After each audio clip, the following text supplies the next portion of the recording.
বাংলাদেশের স্বাস্থ্যখাত বর্তমানে নীতি ও বাস্তবায়নের একটা গুরুত্বপূর্ণ পর্যায়ে রয়েছে। স্বাস্থ্যখাতের উন্নয়ন মানে শুধুমাত্র অবকাঠামো বা ইনফ্রাস্ট্রাকচার নয়, বরং এটি মানুষের আস্থা, ন্যায়সঙ্গত সেবা এবং রাষ্ট্রীয় দায়বদ্ধতার একটা প্রতিফলন কিন্তু আমরা বলতে পারি। আজকের আলোচনায় আমরা জানার চেষ্টা করব এই যে স্বাস্থ্যখাতের নীতি প্রণয়ন হচ্ছে সেটির বাস্তবায়ন কতটুকু আসলে মানুষের জীবনে প্রতিফলিত হতে পারে, সেগুলি কিন্তু আজ আমরা জানার চেষ্টা করব এমন দুজন মানুষের কাছ থেকে যারা স্বাস্থ্য খাত এবং সংস্কারের সঙ্গে ওতপ্রোতভাবে জড়িত। আমাদের সঙ্গে আজ রয়েছেন জাতীয় অধ্যাপক ডক্টর এ.কে আজাদ খান, সাবেক কমিশন প্রধান, স্বাস্থ্যখাত সংস্কার কমিশন ও সভাপতি, বাংলাদেশ ডায়াবেটিস সমিতি। এবং আমাদের সঙ্গে আরও একজন অতিথি রয়েছেন, তিনি হলেন অধ্যাপক ডক্টর সরকার মাহবুব আহমদ শাবিন, মহাসচিব, Bangladesh private medical practitioners association এবং সহসভাপতি ডক্টরস অ্যাসোসিয়েশন বাংলাদেশ ড্যাব। আপনাদের দুজনকেই স্বাগত জানাচ্ছি আমাদের আজকের অনুষ্ঠানে। ধন্যবাদ। শুরুতেই বলে নিচ্ছি আমাদের আজকের আলোচ্য যে বিষয়টা, যেটা নিয়ে আমরা আপনাদের কাছ থেকে, দুজনের কাছ থেকে জানার চেষ্টা করব, সেটা হচ্ছে যে বাংলাদেশের স্বাস্থ্য খাত প্রত্যাশা এবং বাস্তবতা। আমি প্রথমেই ডক্টর এ.কে আজাদ খান স্যার, আপনার কাছ থেকে একটু জানতে চাইবো যে বাংলাদেশের যে স্বাস্থ্য খাত বর্তমানে আপনার কাছে কি মনে হয় যে কোন পর্যায়ে রয়েছে? আমরা কি এটাকে বলতে পারি যে কোনো সংকটময় অবস্থানে রয়েছে নাকি সম্ভাবনার দ্বারে রয়েছে? প্রথম কথা হলো, সম্ভাবনার দ্বারে তো আছেই এক নম্বর, এবং অনেক কিছু করার আছে এবং করা সম্ভব, এটাই আমি বলছি। আমি যেহেতু ব্যক্তিগতভাবে সবসময় আশাবাদী মানুষ, আশা করব যে বর্তমান সরকার সেটাকে কগনিজেন্সে নিয়ে সে ব্যাপারে চেষ্টা করবেন। ডক্টর শামীম, আপনার কাছে জানতে যাব, যেমনটি স্যার খুব চমৎকার করে বললেন যে আমরা আসলে সংকটময় অবস্থানে নেই, আমরা সম্ভাবনার দাঁড়িয়ে রয়েছে এবং সেই প্রত্যাশা কিন্তু আমাদের বাংলাদেশের প্রতিটা মানুষেরই।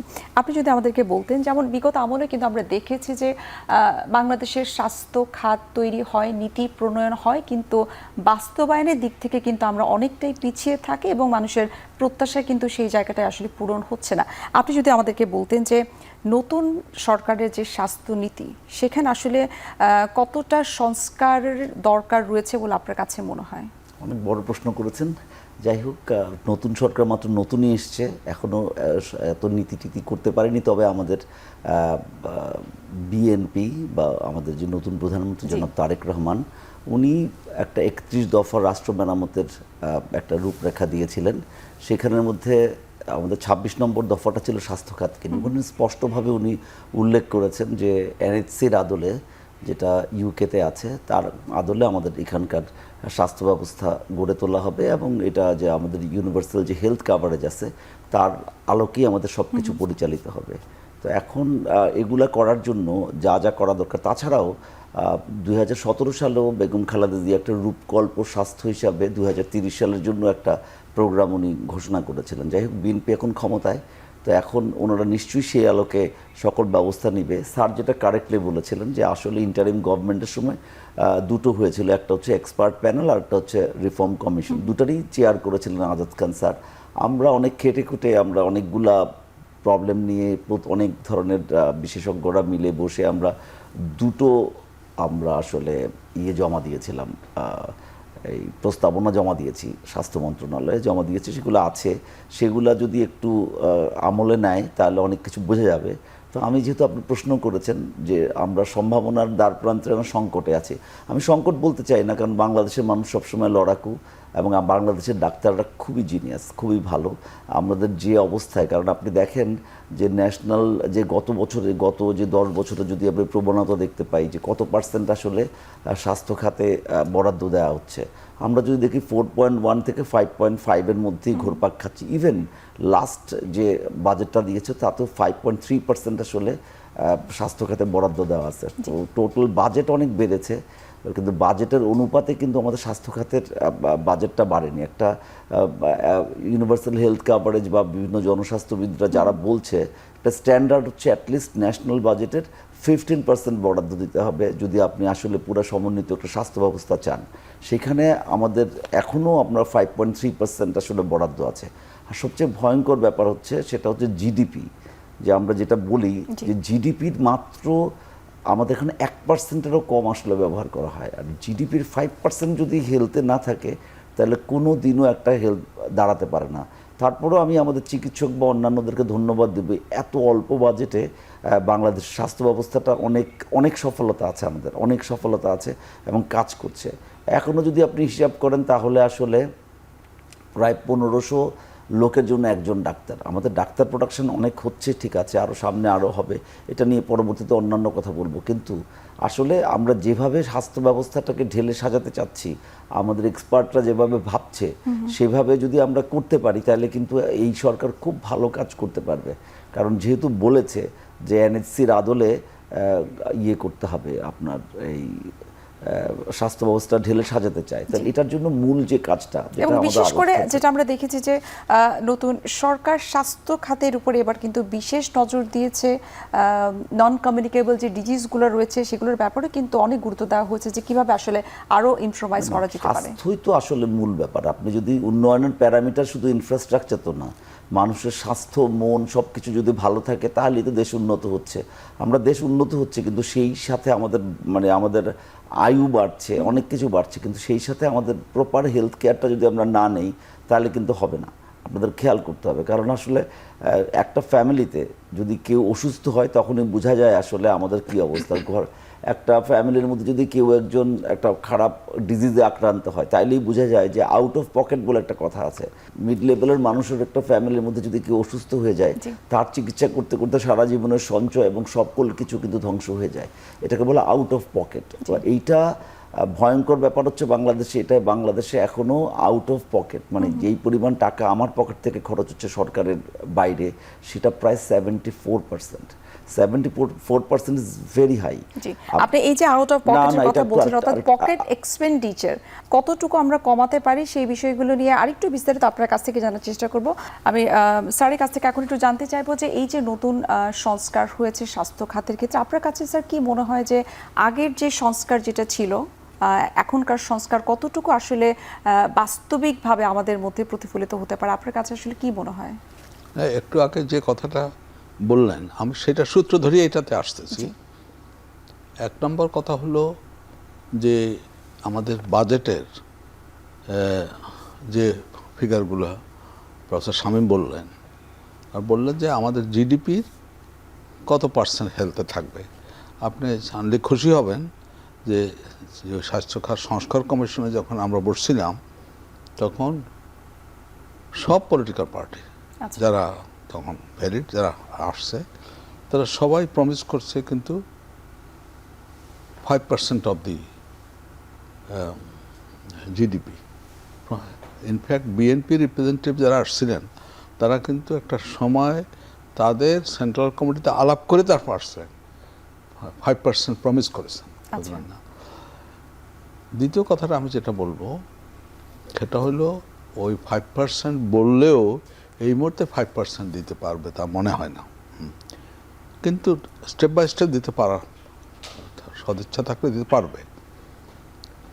এখন যা আছে তার সাথে একটু যোগ করলেই কিন্তু প্রাইমারি হেলথ কেয়ার, যেটা ডব্লিউএইচওর সংজ্ঞাতে প্রাইমারি হেলথ কেয়ার, সেটা দিতে পারবে। এবং প্রাইমারি হেলথ কেয়ার যদি দেয় তাহলে হেলথের প্রায় 90% কভার হয়ে যাবে। এবং আমরা যেটা সাজেস্ট করেছি, এমনকি এটা সরকারের সত্যিকার অর্থে লুফে নেওয়া উচিত, কারণ এটা চিরকাল মনে রাখবে দেশের মানুষ, যে যদি প্রাইমারি হেলথ কেয়ার দেওয়াটা সরকারের অব্লিগেশন হওয়া উচিত এবং সিটিজেন রাইট হওয়া উচিত, তাহলে পরে কিন্তু 85-88% হেলথ কেয়ার কভার হয়ে যাবে। এইটা এখন সেটা ডেলিভার করবে কিভাবে, এটা তো অত্যন্ত আশার কথা যে মাননীয় প্রধানমন্ত্রী জনাব তারেক রহমান বলছে যে ন্যাশনাল হেলথ সার্ভিসের আদলে করবে। তো তাহলে তার ম্যানেজমেন্টও তো একটা ইস্যু আছে। হেলথ সার্ভিস ম্যানেজমেন্টটা আলাদা কমিশন আন্ডারে হওয়া উচিত, যেটাও আমাদের ইস্যু, এটা রিকমেন্ড করেছি। দ্বিতীয় আরেকটি হলো যে বর্তমানে এত কনসেন্ট্রেটেড ইন ঢাকা, এটা ডিসেন্ট্রালাইজ করা হেলথ কেয়ার, কারণ এই ঢাকার থেকে সমস্ত দেশ সুপারভাইজ করা কি সম্ভব? বুঝলেন না? আরেকটা কথা বুঝতে হবে যে বাংলাদেশ ছোট দেশ তা নয়, কিন্তু বাংলাদেশ তো ছোট দেশ, সাইজে ছোট, 17-18 কোটি লোক, বুঝলেন না? ইউরোপে 2টা দেশ মিলেও হবে না 17-18 কোটি লোক, বিশাল দেশ না? সুতরাং এটা ডিসেন্ট্রালাইজ হয়ে যাওয়া উচিত। অন্তত প্রত্যেক ডিভিশনে ডিজি হেলথের লেভেলের লোক থাকা উচিত, বুঝলেন না? এবং ওই কি বলে পোস্টিং ট্রান্সফার ওর মধ্যেই থাকা উচিত, না তাহলে মানুষ প্ল্যান করতে পারে। কথা বলছি তো, করার অনেক কিছু আছে না। তার মধ্যে আমি বিশেষভাবে 3টা জিনিস উল্লেখ করব। একটা হলো প্রাইমারি হেলথ কেয়ার, হেলথের বাজেট, এবং এই universal health care for primary health care, এটা অ্যাচিভেবল টার্গেট যদি আমরা করতে চাই, বুঝলেন না? এবং প্রয়োজনে তার জন্য যে আলাদা একটা হেলথ লেভি করতে হয়, সেটা পাবলিক খুবই অ্যাকসেপ্ট করবে। বিভিন্ন সোর্স থেকে যে ইনকাম হয়, কথা বলছি যে টোবাকোর ট্যাক্সেশন, এরকম আরও অনেক ট্যাক্সেশন আছে যেটা হেলথের সাথে সরাসরি জড়িত। ওই টাকাগুলো যে হেলথে থাকে তাহলে হয়ে যাবে। আর ডিসেন্ট্রালাইজ না করলে কিন্তু বাজেট খরচও করতে পারবে না। তো এই যে একটা কথা বলে যে টাকা দিলে খরচ করতে পারে না, কিন্তু খরচের মেকানিজম নাই তো। ওই যে টাকা দিলে টাকা রিলিজ হইতে বছর শেষ হয়ে যায়, তখন শেষে খরচ করবে কী করে, বুঝলেন না? এই যে স্যার আপনি বলছেন যে মেকানিজমের ক্ষেত্রে একটা গ্যাপ রয়েছে, সেই গ্যাপগুলো আসলে কিভাবে সেটাকে আমরা ওভারকাম করতে পারি, সেগুলো আরেকটু বিস্তারিত জানার চেষ্টা করব। একটা বিরতির সময় হয়ে গেছে, আমরা বিরতি নিচ্ছি।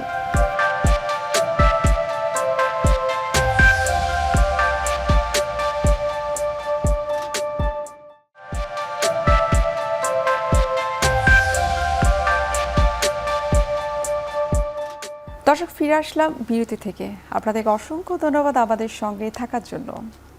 ডক্টর রাজা স্যার, আপনি বলছিলেন যে আমাদের প্রশাসনিক দিক থেকে এবং মেকানিজমের দিক থেকে কিছুটা গ্যাপ রয়েছে। ডক্টর শামীম স্যার, আপনি যদি আমাদেরকে বলতেন যে এই মেকানিজম যেটা রয়েছে সেখানে যে গ্যাপটা, সেই গ্যাপটাকে আমরা কিভাবে আসলে ফিল আপ করতে পারি, এবং ডক্টর রাজা স্যার কিন্তু আরও কিছু বিষয় বলছিলেন যে ডিসেন্ট্রালাইজ, এই বিষয়গুলোকে আপনি কিভাবে ব্যাখ্যা করবেন?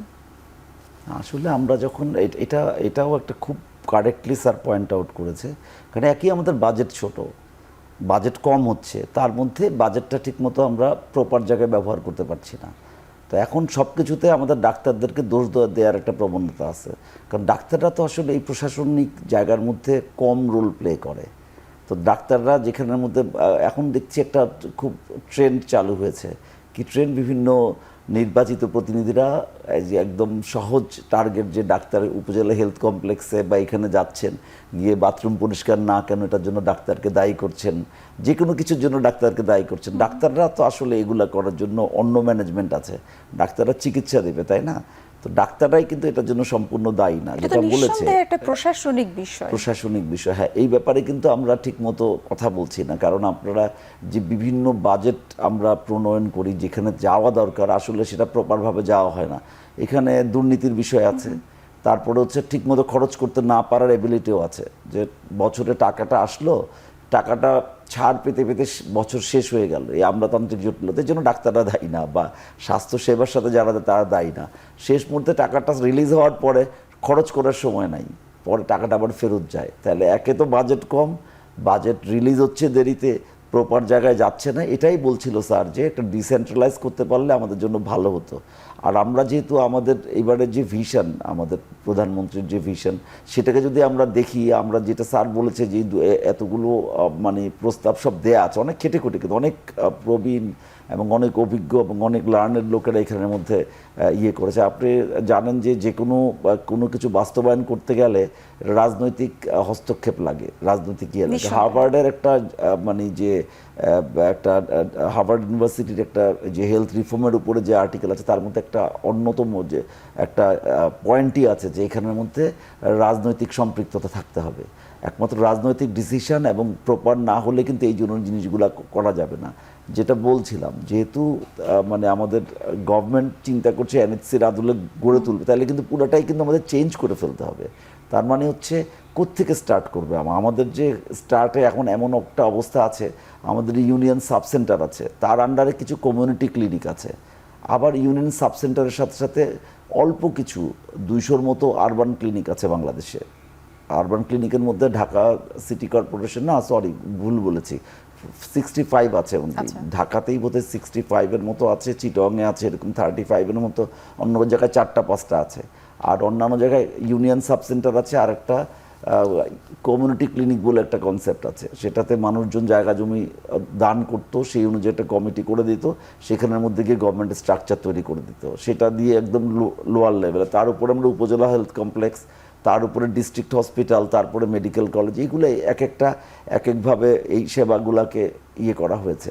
তো এখন যদি আমরা চিন্তা করি যে এগুলো তো আমরা তৈরি করলাম, এখন যদি আমরা স্টার্টিং করি জিপি দিয়ে, যেটা আপনি বলেছেন, আমি বাংলাদেশ প্রাইভেট মেডিকেল প্র্যাকটিশনার্স অ্যাসোসিয়েশনের মহাসচিব, তো আমরা এটা নিয়ে অনেক কাজ করব, কারণ আমাদের এই কাজ করার সুযোগ সবচেয়ে বেশি। কারণ আমরা যদি প্রপারভাবে জিপিদেরকে ঠিকমতো ট্রেন করতে পারি, আর গভর্নমেন্টে যারা আছে তাদেরকে যদি ঠিকমতো করে জিপি আকারে দিয়ে দিতে পারি, একটা ধরেন 15,000-20,000 লোকের জন্য একটা গ্রুপ করে দেই, বা 50,000 লোকের জন্য একটা গ্রুপ করে দিয়ে তার আন্ডারে কিছু জিপি দিয়ে দেই, সেই জিপিগুলো সরকারি হতে পারে, বেসরকারি হতে পারে, বেসরকারিগুলোকেও গভর্নমেন্ট ফান্ড করবে। তো এভাবে যদি আমরা ট্রেন করে দেই, তাহলে আসলে তারাই বিভিন্ন জায়গায় এটাকে রেফার করবে। এবং আপনি যেটা স্যার বললেন যে প্রাইমারি হেলথ কেয়ারের যে কনসেপ্টটা, প্রাইমারি হেলথ কেয়ার দিয়ে ম্যাক্সিমাম 80% ক্ষেত্রেই কিন্তু সকল রোগ বা বিভিন্ন ধরনের কাউন্সিলিং বা অনেক কিছু করে ফেলা সম্ভব লোকাল পর্যায়ে। কিন্তু আমার কাছে মনে সবথেকে বেশি এই জায়গাটা অবহেলিত। এক্স্যাক্টলি, আপনি যদি সবকিছুতেই যদি আপনি স্পেশালিস্টের কাছে ছুটেন, সব যদি বড় ডাক্তারের কাছে ছুটতে থাকেন, তাহলে তো জিনিসটা হলো না। একে তো ডাক্তারের জন্য বার্ডেন হচ্ছে, 2 নম্বর হচ্ছে মানুষ সেবা পাচ্ছে না। অসংখ্য আমাদের ডাক্তার রয়েছে যাদেরকে প্রপার ট্রেনিং দিলে আমরা যদি জায়গা মতো বসাতে পারি, তাহলে কিন্তু অর্ধেক, এবং তাদেরকে যেটা স্যার বলেছে যে আলাদা করে যদি একটা টাকার ব্যবস্থা করা হয় এদের জন্য, অথবা মানে আমাদের যে পুরো আলাদা হেলথটাকে আলাদা করে ফেলতে হবে। কারণ আপনি যদি সব দুধ আর ঘি এক জায়গায় নামায় ফেলছেন, আপনি সবাই বিসিএস, সবাই এক জায়গায়, ডাক্তারও একই বেতন পাবে, আর যারা অন্য জায়গা থেকে তারাও একই বেতন পাবে, তাদেরও একই রকম প্রমোশনের নীতিমালা বা একই ধরনের ব্যাপার, ওদেরকেও গ্রামে যেতে হবে না। তো আপনি যদি ডাক্তারকে সেবা দিতে হন, তার ইনফ্রাস্ট্রাকচার তৈরি করতে হবে না। আপনি যদি একটা MBBS ডাক্তার, তাকে যদি আপনি কমিউনিটি ক্লিনিকে পাঠাতে চান, তাহলে তাকে তার বাড়ি দিতে হবে না, তার বাচ্চা কাচ্চা আছে না, তার বাচ্চা লেখাপড়া করবে কোথায়, এরকম তার সাথে এই জিনিসগুলো বিবেচনা করা হয় না। একই রকমের বিসিএস অফিসার যদি উপজেলা লেভেলে যায়, তাদের জন্য থাকার জায়গা আছে, তাদের সব কিছু আছে, কিন্তু আপনি ডাক্তার তো বেশি, হেলথ বিশাল, আপনি যদি নিচের লেভেল থেকে শুরু করেন তাহলে হবে না কিন্তু। তো সেই জন্য আপনাকে প্ল্যান করতে হবে প্রপারভাবে। যদি আপনি প্রাইমারি হেলথ কেয়ার দিতে চান, তাহলে আপনাকে প্রথমে যে গেটকিপার হিসাবে জিপিদেরকে নিয়োগ দিতে হবে, যে তারাই প্রথম বাছাই করবে যে ডাক্তার কাকে পাঠাতে হবে। তাহলে আপনি ইউনিয়ন পর্যায়ে ম্যাক্সিমাম রোগ ঠিক করে ফেলতে পারবেন। তাকে খুব বেশি হলে আপনি উপজেলা পর্যায়ে রেফার করতে পারেন, উপজেলা ডাক্তাররা গিয়ে রেফার করলো গিয়ে ডিস্ট্রিক্ট লেভেলে বা আরও টার্সিয়ারি লেভেলে। তাহলে কিন্তু এটা এই জিনিস, এই যা স্যার ডিসেন্ট্রালাইজ করার কথা বললেন, এটা কিন্তু এভাবেই সম্ভব। জিনিসটাকে এভাবেই করতে হবে। আমাদের অসংখ্য ডাক্তারকে নিয়োগ করতে হবে, যাদেরকে জিপি হিসেবে আমরা ট্রেন করব। জিপি হিসেবে ট্রেন করতে হলে আরও কিছু কাজ করতে হবে, যেমন জিপিদের জন্য স্পেশাল যে আমাদের একটা কলেজ আছে বা আমাদের BCPS এর মধ্যে আছে, তাদের জন্য স্পেশাল ডিগ্রি বা স্পেশাল টিচিংয়ের ব্যবস্থা করতে হবে, বেসিক কিছু। তাহলে আসলে জিপিটাই মূল, সবাই জিপি হইতে চাইবে। জিপি হলে সব কিছু স্ট্যান্ডার্ড। এখন আমাদের ডাক্তাররা সবাই স্পেশালিস্ট হতে চায়, সবাই স্পেশালিস্ট হলে তো জিনিসটা হলো না, জিনিসটা তো মাঝখানে একটা বিশাল একটা ফাঁক রয়ে গেল। এটা তো একটা টিম ওয়ার্ক আমরা বলতে পারি। যেমনটা আপনি বলছিলেন যে সবাই যদি স্পেশালিস্ট হয় তাহলে তো হবে না, এখানে আসলে বিভিন্ন পর্যায়ে বিভিন্ন লেভেলের স্পেশালিস্টদের থাকতে হবে। সমস্যা তো আরো অনেক আছে আমাদের দেশের মধ্যে। যেভাবে আপনার ডাক্তার বেরোচ্ছে, এখন ডাক্তারের সংখ্যা 1.5 লাখ। কত? 1.5 লাখ। একটা প্রপার স্বাস্থ্য সেবা দিতে গেলে 1:3:5 একটা অনুপাত আছে। একজন ডাক্তার থাকলে 5 জন নার্স থাকতে হবে, 3 জন নার্স থাকতে হবে, 5 জন আলাদা স্বাস্থ্যকর্মী থাকতে হবে। তাহলে বাংলাদেশের মধ্যে ডাক্তার আছে 1.5 লাখ, তাহলে আরও 4.5 লাখ থাকা উচিত ছিল নার্স। তো নার্স আছে মধ্যে 60-70 হাজার বা 80 হাজার, এর চেয়ে বেশি নাই কিন্তু। তাহলে উল্টা হলো না জিনিসটা, তো আমাদের ওইটা তৈরি করতে হবে বেশি। আবার ধরেন যদি বলি, আপনার অন্যান্য নার্সদেরকে হেল্প করার জন্য অন্যান্য যারা আছে, সেই সমস্ত স্বাস্থ্যকর্মী যারা আসলে সেবাটা পৌঁছে দিবে, সেটা কিন্তু বন্ধ। আপনি যদি সরকারি হসপিটালে যান, গিয়ে দেখবেন যে আপনার একটা ট্রলি থেকে শুরু করে সব কিছু ঠেলার জন্য বাইরের লোকজন বসে থাকে, কারণ ওই প্রপার 3য় শ্রেণী 4র্থ শ্রেণীর কর্মচারী কিন্তু ঠিকমতো নিয়োগ দেওয়া হচ্ছে না। এবং রোগীদের অ্যাটেন্ডেন্স যারা থাকে তারাও কিন্তু সেই কাজটি করছে। হ্যাঁ, ডক্টর আজাদ স্যার, আপনার কাছে আমি ডক্টর শামীম স্যার যেটি বলছিলেন যে সরকারি এবং বেসরকারি যৌথভাবে, যদি আপনি ট্রেনিংয়ের কথা যেহেতু বলছিলেন, ট্রেনিংয়ের বিষয়টা একটু জানতে চাই যে ট্রেনিংয়ের বিষয়টাকে যদি যৌথভাবে করা যেতে পারে, এক্ষেত্রে আসলে সংস্কারটা কতটুকু আমরা আসলে এগিয়ে নিয়ে যেতে পারি? আমি এই কথাটা একটু অন্যভাবে ঘুরিয়ে বলি তাহলে হবে। এটা প্রফেসর শামীম কথাটা তুলেছেন, তাই আমি একটু ক্লিয়ার বলি। এই যে রেফারেলের কথাটা হচ্ছে, রেফারেল সম্বন্ধে মানুষের ভুল ধারণা আছে। সেটা হলো রেফারেল কিন্তু একটা প্যাকেজের মধ্যে হয়, সেটা হয় না কিন্তু। এবং এই রেফারেল সিস্টেমটা যদি আমরা বলি যে প্রাইমারি হেলথ কেয়ারে, সেটা খুবই দুর্বল। সেটাই বলছি যে একটা প্যাকেজের মধ্যে হয়। সেই প্যাকেজটা হলো যে আমি প্রাইমারি হেলথ কেয়ার পর্যন্ত citizen right and governments obligation. তো সেখানের মধ্যে যে এনরোলড আছে সেটার মাধ্যমে সে যদি স্পেশালিস্টের কাছে যাইতে হয় তো ওর মাধ্যমে যাইতে হবে, তা না হলে সে নিজের পয়সা দিয়ে করতে হবে, বুঝলেন না?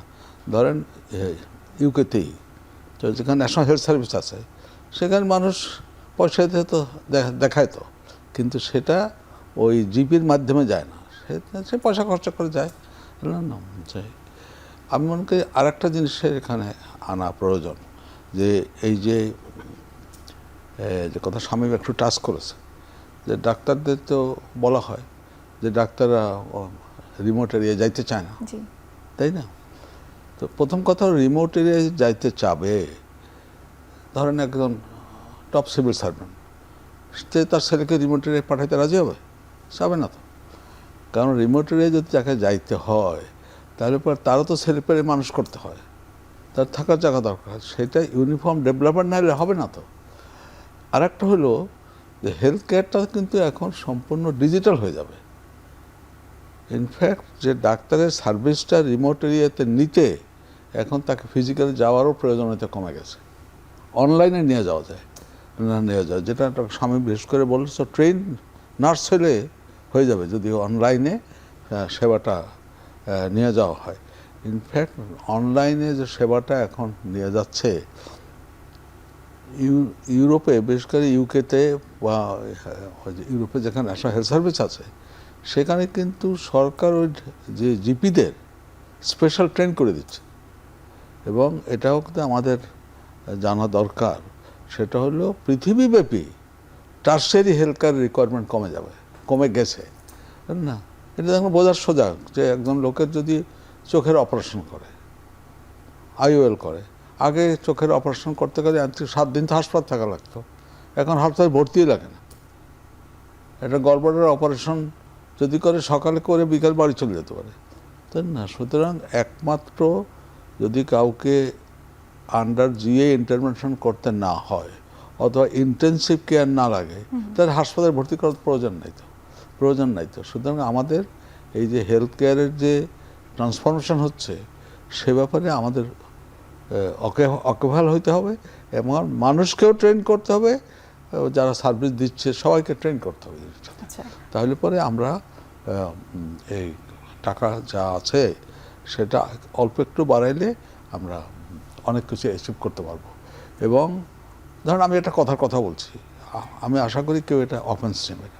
আমাদের যে হেলথ সার্ভিস আছে সেখানে একটা অধিদপ্তর আছে, একটা মিনিস্ট্রি আছে, দুইটার তো কোনো প্রয়োজন নাই, একটা হলেই তো হয়ে গেল। এখন তো এতে দীর্ঘসূত্রিতা হয় এবং দুই গ্রুপের মধ্যে মনস্তাত্ত্বিক যুদ্ধ চলতে থাকে। কোনো এডুকেশন কি ট্রান্সফারেবল জব দেওয়া হতে পারে?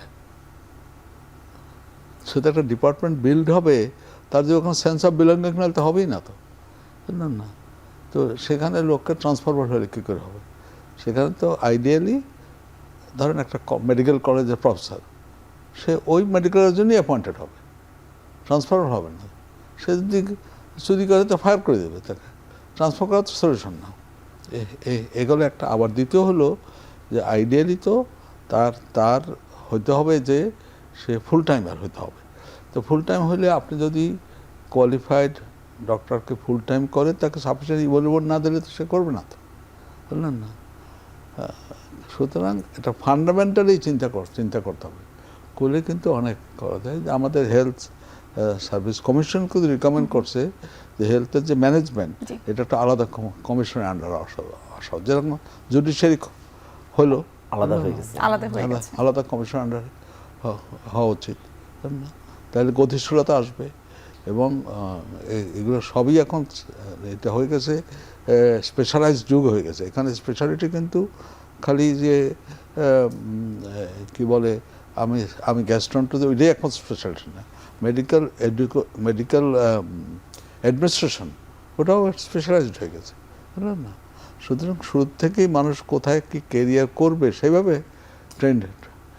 ট্রেন্ড হয়ে এই সংস্কারগুলি স্যার আপনাদের দুজনের কাছ থেকে জানতে চাই যে আরো কি কি ধরনের সংস্কার দরকার রয়েছে যেগুলো আমাদের জনগণের জন্য বাস্তবিক অর্থেই সফলতার মুখ দেখাতে পারবে। এই বিষয়গুলো আরো বিস্তারিত আপনাদের দুজনের কাছ থেকে জানার চেষ্টা করব। আরো একটা বিরতির সময় হয়ে গেছে, আমরা বিরতি নিচ্ছি।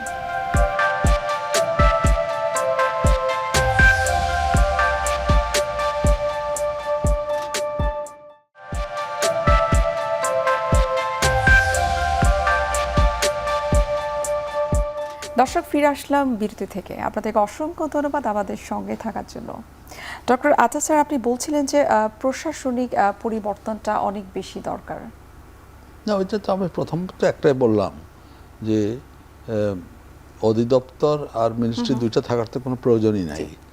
আর ডিসেন্ট্রালাইজ করা না, এবং অন্তত এটা তো করাই যায় যে প্রত্যেক ডিভিশনে, যেটা শুরুতেই বলছি আমি, যে ডিজি হেলথের লেভেলের লোক প্রত্যেক ডিভিশনে থাকবে ডিসেন্ট্রালাইজ। এবং যেটা আমি রিপিট করছি যে এই দেশটা তো অনেক লোক, তো 18 কোটি লোকের দেশ, তাই না? সে এবং যদি সদিচ্ছা থাকে আর ঠিক প্ল্যানিং করে তাহলে পরে সুষ্ঠুভাবে ব্যবহার হবে, করাপশন কমে যাবে এবং হেলথ সার্ভিসের অনেক উন্নত হবে। আমি বিশেষভাবে বলতেছি, এই বর্তমান সরকারকে উপলক্ষ করেও বলতেছি, এই যে প্রাইমারি হেলথ কেয়ার যেটা অ্যাচিভেবল টার্গেট আমি বলছি, এটা যে সরকার করে যাবে এদেশে চিরস্মরণী হয়ে থাকবে হয়তো, এবং এটা করা সম্ভব। আমি ওই হেলথ কেয়ার কমিশনের যেহেতু হেড ছিলাম, আমি আজকে তারা সেখানে ছিল, আবার আরেকটা কমিশনে প্রফেসর শামীমও ছিলেন।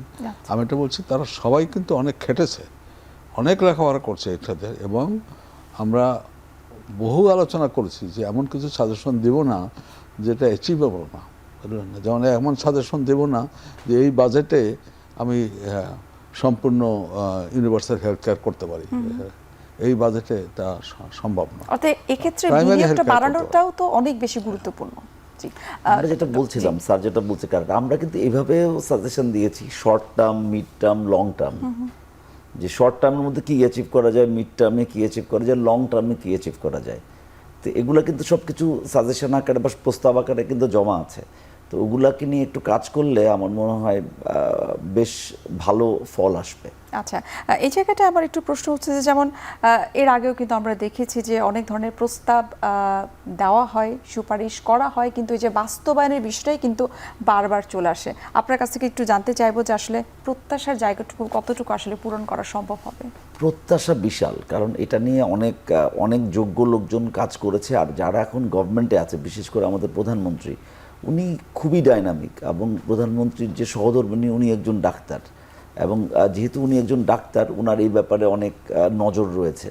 তো আমি আশা করব যে আমাদের প্রত্যাশা এবং বাস্তবতার মধ্যে জিনিসটা খুব ফারাকটা দ্রুতই কমে আসবে, এবং আমরা মনে করি যে এই জিনিসগুলা ওনারা আমলে নিয়ে দ্রুত পদক্ষেপ নেবেন। কারণ জিনিসগুলোকে আমরা মোটামুটি ফ্রেমওয়ার্ক করে ফেলেছি, আমাদের ডাক্তাররা এবং মানুষজন কিন্তু এখন জানে। এখন একটু মানুষকে জানাতে হবে যে আসলে কি কি করা দরকার। আমরা যে হেলথ সিস্টেমে 6টা বিল্ডিং ব্লক, ওটা ধরে ধরে কিন্তু কাজ করেছি। তো সো দ্যাট ওটা মানে না বোঝার কোনো কারণই নাই। এখন এটা মানে যেটা বললো স্যার, যে এই কাজ যদি করে সারা জীবন কিন্তু এই ইতিহাসের পাতায় নাম থেকে যাবে, এক সুবর্ণ সুযোগ যাচ্ছে। কারণ আসলে প্রাইমারি হেলথ কেয়ারকে নিয়ে যদি আমরা একেবারে পুরো ওভাবে কাজগুলো করতে পারি, যেভাবে প্রধানমন্ত্রী চিন্তা করছেন বা আমরা যেভাবে চিন্তা করছি, তো ওটা যদি একত্রে একসূত্রে গাঁথা যায় আর যদি এই কাজটা করা যায়, তাহলে আসলে বাংলাদেশের হেলথ পুরাই পাল্টায় যাবে। আপনি অবাক হবেন, আমি যেটা বলছিলাম একটু আগে, ইভেন যে থাইল্যান্ডে আউট অফ পকেট খরচ মাত্র 10%-এর নিচে 8%। আমাদের এখনও বাংলাদেশে 100 টাকার মধ্যে 74 টাকা মানে আমাদের নিজেদের পকেট থেকে খরচ করতে হয়। যদি প্রাইমারি হেলথ কেয়ারটা চালু করা যায়, ইভেন ইন্ডিয়াতে 55 টাকা, আপনার পাকিস্তানেও 50-52 টাকার মতো, অন্যান্য সব, নেপালেও কম। আমরা এই মানে সাউথ ইস্ট এশিয়ার মধ্যে আউট অফ পকেটের এইটা ব্যবস্থাপনার প্রবলেম বলে আমি মনে করি, যেখানে এত বেশি টাকা মানুষকে খরচ করতে হয় প্রাইভেটভাবে। হ্যাঁ, প্রাইভেটলি আমি বড় ডাক্তার দেখাবো, আমি একে দেখাবো, সেটার সুযোগ তো সব জায়গায় থাকবে, আমি টাকা দিয়ে দেখাবো। আমরা বলছি সরকারি ব্যবস্থাপনা অ্যাজ এ হোল সবাই যাতে ভালো থাকে, সেই জন্য সরকারি ব্যবস্থাপনার মধ্যে এতগুলো লোক, স্যার যেটা কারেক্টলি বলেছে, এটা ডিসেন্ট্রালাইজ না করলে কোনো মতে 18 কোটি মানুষের দেশ, এটাকে আপনাকে একটা সিস্টেমের মধ্যে আনতে হবে। এবং জনসাধারণ যারা রয়েছে সবার প্রত্যাশা কিন্তু এইটাই যে স্বাস্থ্য খাতে কিভাবে আসলে পকেট এক্সপেন্ডিচারটা আসলে কমানো যেতে পারে। সেটাই বলা হচ্ছে। প্রাইমারি হেলথ কেয়ার করলে তো এমনি অর্ধেকের ম্যাক্সিমামই তো হয়ে যাবে। আপনি যদি কোনো সাধারণ অসুখের যুগে যদি আপনি বড় বড় জায়গা দখল করে রাখেন, অন্য কিছু করে রাখেন, তারা সাধারণ যারা সত্যিকার অর্থে টার্মিনালি ইল, তারা তো আসলে সেই সুযোগটা পাচ্ছে না। তো আপনি আউট অফ যে কোনো কিছু করতে হলে পকেট থেকেই তো টাকা খরচ করতে হবে। আর আমাদের মাইন্ডসেটও চেঞ্জ করতে হবে। আমরা কিছু হলেই একদম বড় জায়গা যেতে চাই, এটা কিন্তু না। ম্যাক্সিমাম চিকিৎসা আমাদের যারা মেডিকেল গ্র্যাজুয়েট, তারা 95% চিকিৎসাই করে ফেলতে পারে। স্যার বলেছে এরপরে স্পেশালিস্টের দরকারই হবে না, ম্যাক্সিমাম নিচেই শেষ হয়ে যাবে। উপরে একেবারে যেটা খুব দরকার হবে তাদের জন্য যাওয়া দরকার হবে, তাহলে তাদের কেয়ারটাও ভালো হবে। আচ্ছা, আমরা তো আসলে প্রাইমারি হেলথ কেয়ারের কথা বলছিলাম। আমি খালি একটু অ্যাড যোগ করি ওর কথায়, সেটা হলো এই যে প্রাইমারি হেলথ কেয়ারের কথা বললাম, এটার সাথে ইনক্লুডেড থাকবে হেলথ প্রমোশন, ডিজিজ প্রিভেনশন। আচ্ছা, না যেমন এই যে আমাদের এখন হামে হলো এফেক্ট হলো, এটা খুবই দুর্ভাগ্যজনক না? এবং এটার জন্য তো আমাদের এখনই প্রিপারেশন নিতে হবে যে 18 কোটি লোকের ভ্যাকসিন আপনি কোথায় পাবেন। এবং ভ্যাকসিন টেকনোলজি তো এটা বাংলাদেশের লোকেরা ইজিলি আয়ত্ত করতে পারে, সুতরাং ভ্যাকসিন প্রোডাকশন তো বাংলাদেশের প্রোগ্রামের মধ্যে এনে ফেলা উচিত, না? সেই জন্য ওর মধ্যে ইনক্লুডেড থাকবে যে disease prevention and health promotion. যেহেতু স্যার আপনি খুব চমৎকার এবং গুরুত্বপূর্ণ একটা বিষয় নিয়ে আসলেন যে প্রিভেনশনের বিষয়টি, সেই প্রিভেনশনটাই আমরা একটু বিস্তারিত জানার চেষ্টা করবো। আরও একটা বিরতির সময় হয়ে গেছে, আমরা বিরতি নিচ্ছি।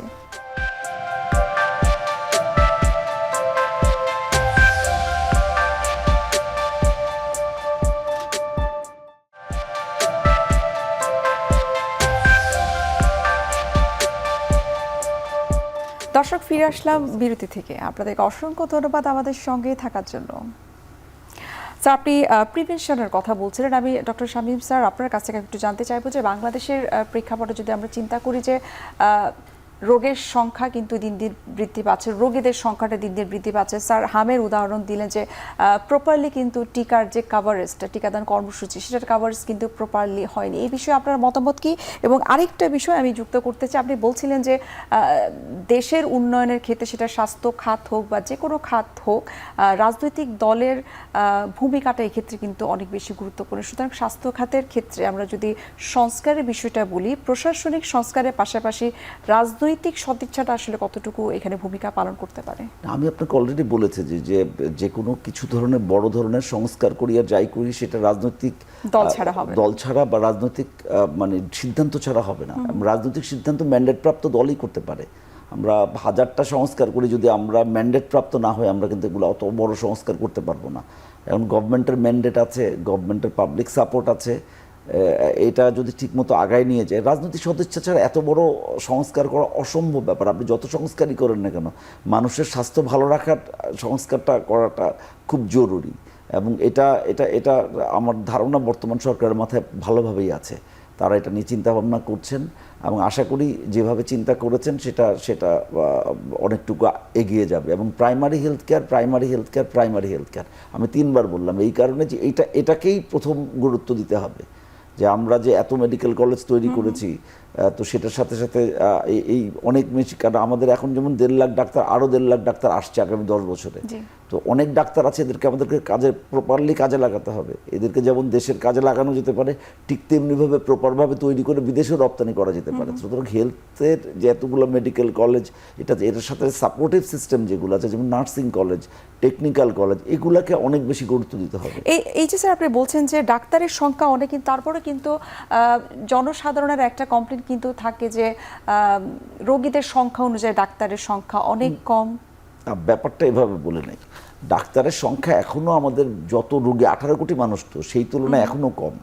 কিন্তু ডাক্তার তৈরি হচ্ছে ঠিকই, কিন্তু আমি যে ডাক্তারের কাজে লাগাতে পারছি না। সবই তো ঢাকা শহরে থাকতে চায়, তো এই ঢাকা শহর তো এত ডাক্তারকে প্রোভাইড করতে পারবে না। ঢাকার জন্য ডাক্তার বেশি হয়ে গেছে, কিন্তু বাংলাদেশের কনটেক্সটে চিন্তা করি, কিন্তু বাংলাদেশের কনটেক্সটে চিন্তা করলে এখনও আরও ডাক্তারের প্রয়োজন আছে।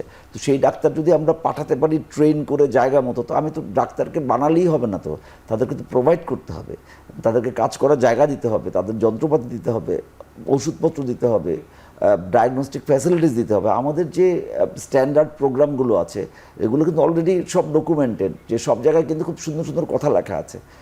ইউনিয়ন সাব সেন্টারে কয়জন ডাক্তার থাকতে হবে, কয়টা নার্স থাকতে হবে, কয়টা সহকারী থাকতে হবে, কয়টা টেকনোলজিস্ট থাকতে হবে, কী কী মেডিসিন লাগবে, কী কী ডায়াগনস্টিক টুলস থাকবে, সব কিন্তু গাইডলাইনে দেওয়া আছে। কিন্তু বাস্তবে নাই, কিন্তু বাস্তবে সেই পরিমাণ ওষুধও যায় না, ডায়াগনস্টিক ফ্যাসিলিটিসও নাই, সেই পরিমাণ ডাক্তারও নাই, সেই পরিমাণ ওই অন্যান্য ফ্যাসিলিটিসগুলো সাথে নাই। তো এগুলা যদি ইমপ্লিমেন্ট করতে হয়, ওই যে বললাম রাজনৈতিক সিদ্ধান্ত নিয়ে ওই যে যেটা বলেছি, যে ওইটা যদি করা যায়, যে একদম জিপি স্টাইলে, মানে যেটা বলেছি এনএসসি স্টাইলে যদি করতে হয়, তাহলে জিপিদেরকে প্রশিক্ষণ দিতে হবে, তাদেরকে নিয়ে নিয়ে বসাতে হবে ইউনিয়ন সাব সেন্টারে। আর ঢাকায় মানে শহরে বসাতে হলে আরবান ডিসপেন্সারি করতে হবে, ওই ওয়ার্ডে জায়গা মতো ওষুধ ধরে ধরে, এক লোক ধরে ধরে ক্লাস্টার ভাগ করে করে দিতে হবে। তাহলে আসলে সঠিক সুফলটা পাবে এবং প্রাইমারি হেলথ কেয়ারটা সফল হবে। সেই প্রত্যাশা কিন্তু আমাদের সকলেরই। ডক্টর আজাদ স্যার, আপনার কাছে আমি এখন জানতে চাইবো, আমরা অনুষ্ঠান একেবারে শেষ পর্যায়ে চলে এসেছি। সর্বশেষ প্রশ্নটা হচ্ছে, সরকারি যে হসপিটালগুলো, সরকারি হসপিটালের প্রতি কিন্তু মানুষের অভিযোগটা একটু বেশিই থাকে। সরকারি হসপিটালের সেবার মানটাকে সুনিশ্চিত করার জন্য এক্ষেত্রে কি জবাবদিহিতার কোনো স্কোপ রাখা যেতে পারে কিনা? জবাবদিহিতা তো সার্ভিসের সুপারভিশনের অংশ, তো কারণ ডক্টর শামী স্যার কিন্তু অনেকবারই বলেছেন যে মনিটরিং অনেক বেশি গুরুত্বপূর্ণ। মনিটরিং এর অংশ, তো এখানে কিন্তু মানুষের আসারও কতটা ইমপ্র্যাকটিক্যালিটি আছে। যেমন কথা বলছি, ধরেন ঢাকা মেডিকেল কলেজ যে সার্ভিস দেয়, এইটা কি কোনো প্রাইভেট এন্টারপ্রাইজ দিতে পারবে না। তো আপনি ধরেন ঢাকা মেডিকেল কলেজে পাবলিকের কমপ্লেন কি, ওখানে ফ্লোরে রোগী থাকে, এখানে রোগী থাকে, কিন্তু এখন একটা ঢাকা মেডিকেল কলেজে যদি আপনি একটা এমার্জেন্সি নিয়ে যান, তাহলে আপনাকে একটা ব্যবস্থা করবে তারা।